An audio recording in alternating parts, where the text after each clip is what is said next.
Welcome to my channel. Episode की शुरुआत में हम देखते हैं कि शी की माँ हमेशा उसकी पढ़ाई को लेकर बातें करती रहती थी। वह अपनी बेटी को फर्स्ट गर्ल के साथ दोस्ती करने और उसके साथ मिलने जुलने से दूर रहने की सलाह देती थी।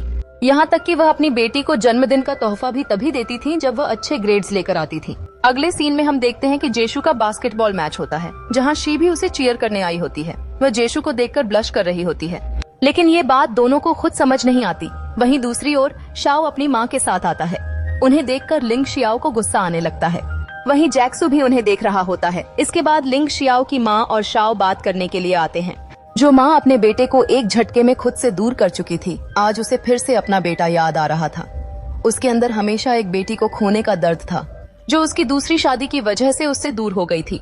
जब उसे दोबारा एक बेटी मिलती है तो वह जरूरत से ज्यादा जोर देकर उसे लिंग शियाओ की बहन कहने लगती है। लेकिन लिंग शियाओ को ना तो उस माँ से और ना ही उसके परिवार के किसी सदस्य से कोई रिश्ता रखना था। वह अपने वर्तमान परिवार के साथ खुश था, लेकिन उसकी माँ जबरन माँ होने का हक जताना चाहती थी। चाहे लिंग शियाओ माने या न माने, उन्हें अपनी इच्छा उस पर थोपनी ही थी। इस बीच लिंग शियाओ के आने का इंतजार किया जा रहा होता है। जेशु को बहुत गुस्सा आ रहा होता है और ली ज्ञान उसकी माँ के बारे में बात करके उसे और भी चिढ़ा देती है, मगर अकेले में वह अपनी माँ को मिस कर रहा होता है।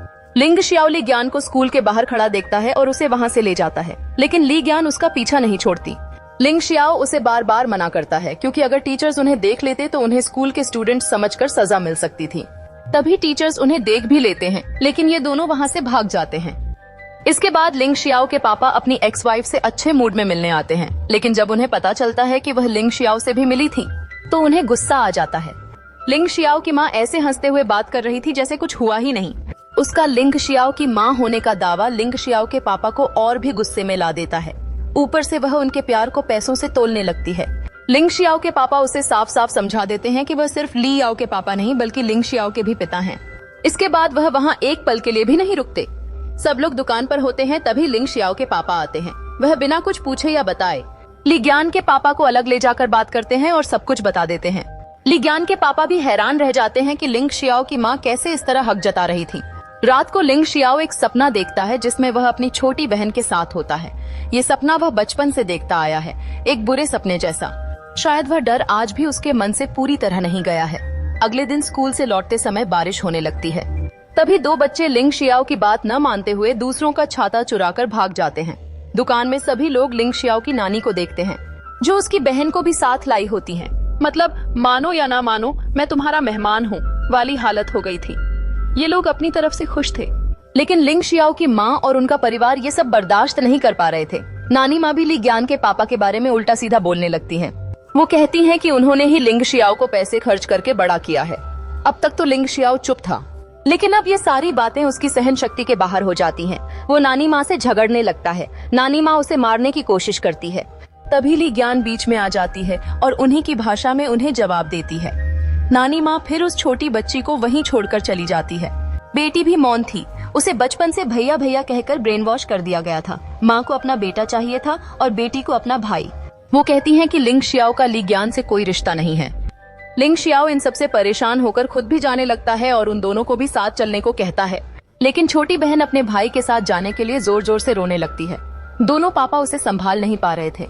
लिंग शियाओ की नानी माँ भी पूरी गुंडी थी और उनकी बेटी ने भी उन्हीं से सारी आदतें सीखी थीं। अब यही गुण उनकी बेटी में भी आ गए थे। एक परंपरा बन गई थी। नानी माँ ने अपनी बेटी का ब्रेन वॉश किया और फिर उनकी बेटी ने अपनी बेटी का। इधर जेशु और उसके दोस्तों के बीच उसकी माँ को लेकर बातें चल रही थीं। तभी एक लड़की वहाँ से गुजरती है जो पीछे से उसकी माँ जैसी लगती है। जेशु उसे देखने के लिए भागता है, लेकिन वो कोई और ही निकलती है। बाद में ये तीनों बस में होते हैं।